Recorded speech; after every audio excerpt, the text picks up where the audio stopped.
Ok, j'ai compris. Viens avec moi. Excusez-moi. C'est la voiture de James Bond. C'est la même sans les accessoires. Stop, Michel Saint-Josse s'est fait arnaquer. Dans Camping, paru en 2006 sur nos écrans, Gérard Lanvin campe ce chirurgien esthétique qui croit s'offrir la voiture de James Bond. Mais un rapide coup d'œil permet de se rendre compte qu'il n'en est rien. L'homme roulant en vulgaire DB6 et non en DB5, comme le héros de Ian Fleming.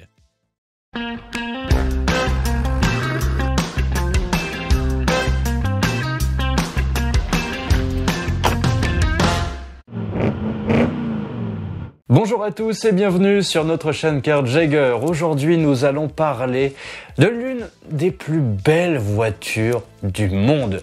Difficile de ne pas craquer devant des lignes aussi sublimes, sans parler du monstre qui se cache sous son capot. Retour en arrière il y a 60 ans, car vous le savez maintenant, je suis personnellement nostalgique d'une époque que je n'ai pas connue. Et nous sommes donc en 1965 et la DB5 vient de faire passer un cap à la petite marque rachetée en 1947 par David Brown. La DB2 et dérivée DB24 puis DB Mark III avait permis à Aston Martin de revenir dans le jeu des constructeurs de sport et de prestige. La DB4 avait enfoncé le clou avec notamment ses dérivés DB4 GT signés Zagato.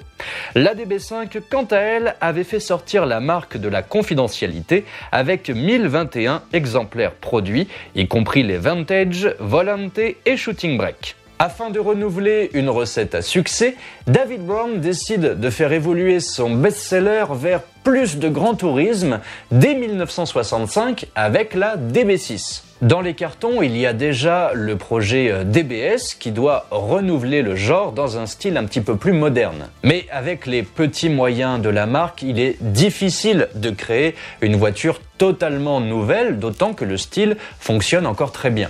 La future DBS doit faire rentrer Aston Martin dans la modernité et la DB6, elle, joue sur la continuité. Et le dessin issu des DB4 est encore tout à fait dans le coup dans les années 60. Il n'y a donc aucune raison majeure pour faire de gros changements. Voilà pourquoi la DB5 et la DB6 semblent, au premier coup d'œil, totalement identiques. Mais c'est pas du tout le cas. Déjà, première différence, la DB6 est un petit peu plus longue. L'empattement est rallongé de 95 mm. Tout ça pour renforcer l'espace à bord et donner plus ce côté grand tourisme cher à David Brown. Le toit est lui aussi surélevé pour plus de confort, obligeant à un nouveau pare-brise.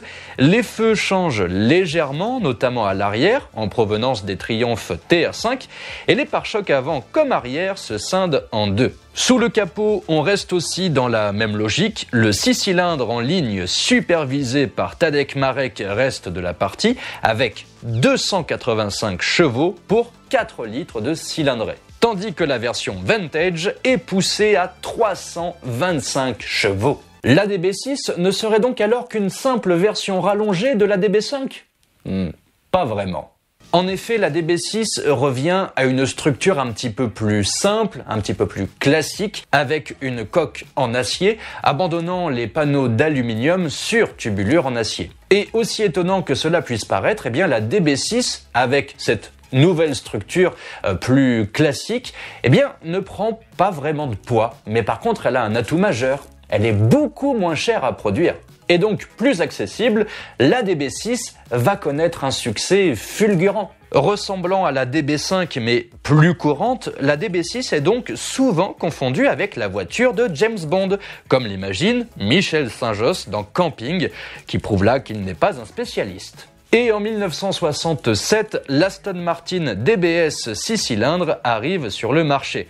Plus moderne, notamment en termes de style, elle effraie une clientèle traditionnelle qui reste attachée à la lignée des DB4, DB5 et DB6. Et cette dernière va donc évoluer en 1969 en une version MK2, sorte d'hybride entre une DB6 et une DBS. Elle en récupère les trains roulants, obligeant à élargir la carrosserie au passage de roues.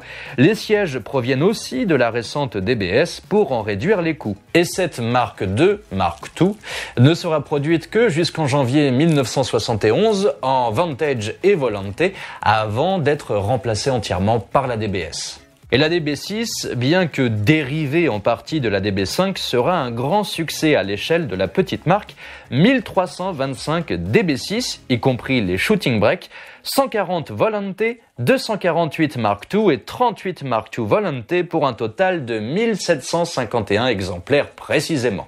Et c'est pas mal du tout pour une petite marque. Et bien que ça ne soit pas vraiment la voiture de James Bond, elle y ressemble beaucoup et pour 2 fois moins cher. Et certains exemplaires disposent même de la direction assistée et de la clim. Je vous rappelle que nous sommes dans les années 60. Et on retrouvera également des boîtes automatiques à 3 vitesses. Bon, là on est dans les années 60 là. Et avant de terminer cette vidéo, je voulais remercier notre partenaire Start Your Engine. C'est un horloger français qui fabrique des montres en France. Elles sont absolument magnifiques. Elles sont inspirées de l'univers de l'automobile, notamment des Aston Martin. D'ailleurs, elle est ici. Je vous invite à découvrir leur site. Si jamais vous n'avez pas encore trouvé d'idée de cadeau de Noël pour votre entourage, eh bien, je pense que ça risque de faire plaisir. Et en plus, vous avez 10% de réduction avec le code promo CarJagger. Vous avez toutes les infos, le lien vers leur site, le code promo, etc. dans la description ci-dessous et dans le premier commentaire sous cette vidéo. Alors, n'hésitez pas.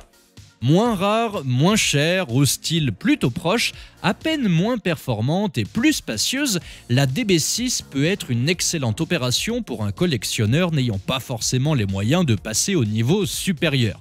Restera à en trouver une à la vente et à convaincre son banquier de l'intérêt d'un tel modèle, parce que bon, 300 000 € sera un minimum, à bon entendeur.